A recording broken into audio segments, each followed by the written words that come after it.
شركة نسر الشرق للصناعات الهندسية والتغليف الحديث تقدم إليكم ماكينة لحام سير رأسي ستانلس ستيل موديل 303 ماركة نسر باك. المكنة زي ما حضراتكم شايفين أقدر ألحم عليها جميع أنواع الأكياس، إن كانت بلاستيك، إن كانت لامينيشن، إن كانت بولي أمايد أو حتى ألمونيا أو ورق كرافت. المكنة دي من الستانلس ستيل عالي الجودة، الجسم الخارجي للمكنة، مكنة صغيرة زي ما حضراتكم شايفين، مكنة سهلة، مكنة بسيطة زي ما هنشوف في الاستخدام الفعلي للمكنة. المكنة دي أقدر ألحم عليها الأكياس باتجاه رأسي، أقدر ألحم عليها الأكياس اللي متعبية سوائل، أو لو حتى كانت متعبية حبوب وحبيبات زي الرز والسكر وأكياس البقوليات.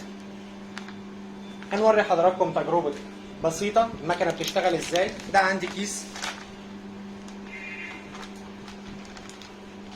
سكر، كيس لامينيشن. كل ما عليا ان انا باخد الكيس احطه على مسطره اللحام، مكن السحب بتاع المكنه بيستلم مني كيس وبستلمه من الناحيه الثانيه كيس جاهز، كيس ملحوم، لحام عريض، لحام بيوصل معايا لسنتي ونص. ده شكل الكيس بعد ما اتلحم، ودي قدره اللحام، مفيش تسريب. طبعا السكر لو في اي ثقب صغير في الكيس هيتسرب منه، مفيش اي تسريب. ماكينة لحام سير رأسي ستانلس ستيل موديل 303 مقدمة إليكم من شركة نسر الشرق للصناعات الهندسية والتغليف الحديث. كان معكم أحمد حامد.